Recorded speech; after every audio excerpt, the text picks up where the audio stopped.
Hi, welcome to Norway. I'm Jenny, and this is my traveler friend Jacob. Please sit back and join us on an adventure through Norway. Norway was inhabited at least since early in the 6th millennium BC. In the 1st centuries AD, Norway consisted of a number of petty kingdoms. According to tradition, Harald Hårfagre united them into one. In 872 AD, after the Battle of Hosfjord and Stavanger, thus becoming the first king of a united Norway. The Viking Age, 8th through 11th centuries AD, were characterized by expansion and immigration.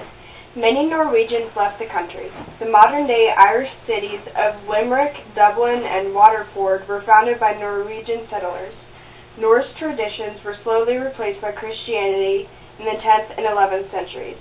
This is largely attributed to the missionary kings Olav Tryggvason and Saint Olaf Håkon.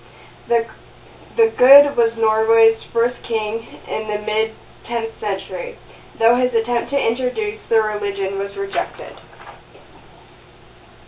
In 1319, Sweden and Norway were united under King Magnus Eriksson. In 1349, the Black Death killed between 50 and 60% of the population, resulting in a period of decline both socially and economically.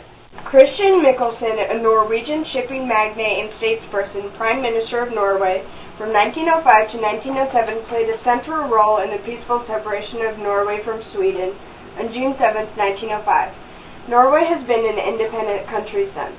After a national referendum confirmed the people's preference for a monarchy over a republic, the Norwegian government offered the throne of Norway to the Danish Prince Karl, and Parliament unanimously elected him king. He took the name of Håkon VII after the medieval kings of independent Norway.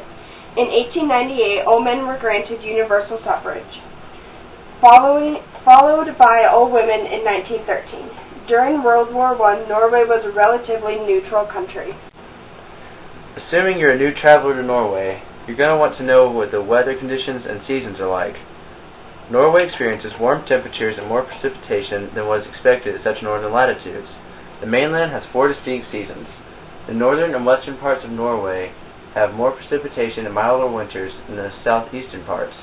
Around Oslo, there are lowlands that have the warmest and sunniest summers, but there are also cold weather and snow in the winter. The highest temperature is 96.1 degrees Fahrenheit, and the lowest is 60.5 degrees Fahrenheit. This is how you're going to have to dress in the winter in Norway, or else you're going to freeze your butt off. When you're visiting Norway, some of the important landmarks you'd want to visit are the Akershus Castle and Fortress. The Akershus Castle and Fortress has long been one of the city's most spectacular landmarks.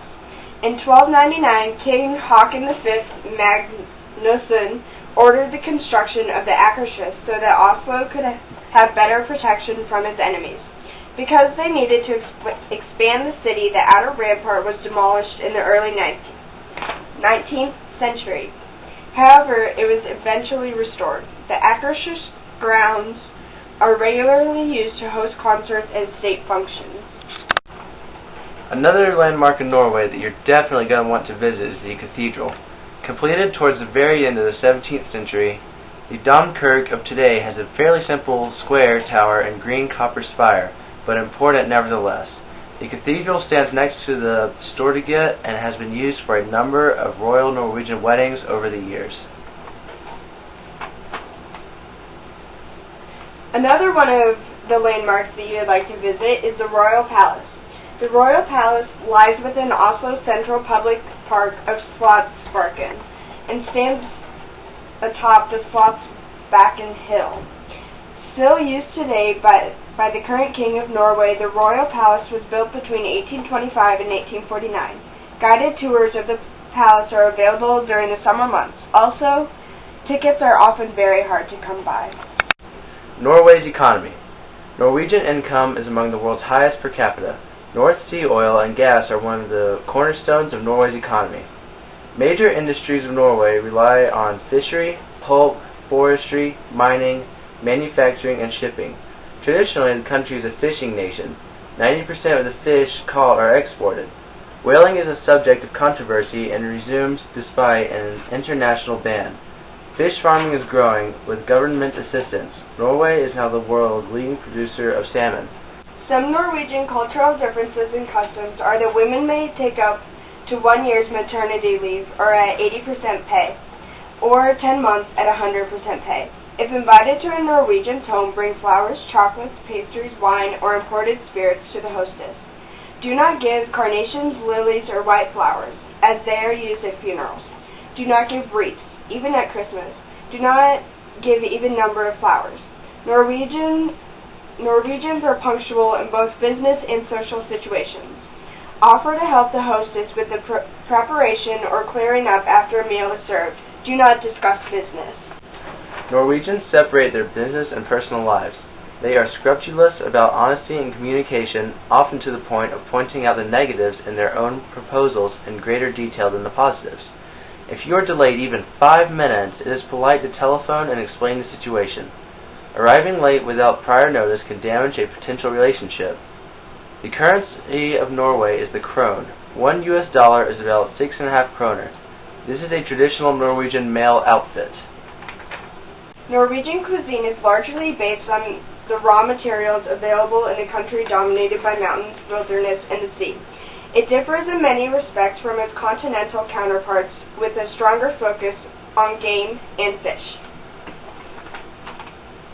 Modern Norwegian cuisine, although still strongly influenced by its traditional background, now bears the marks of globalization.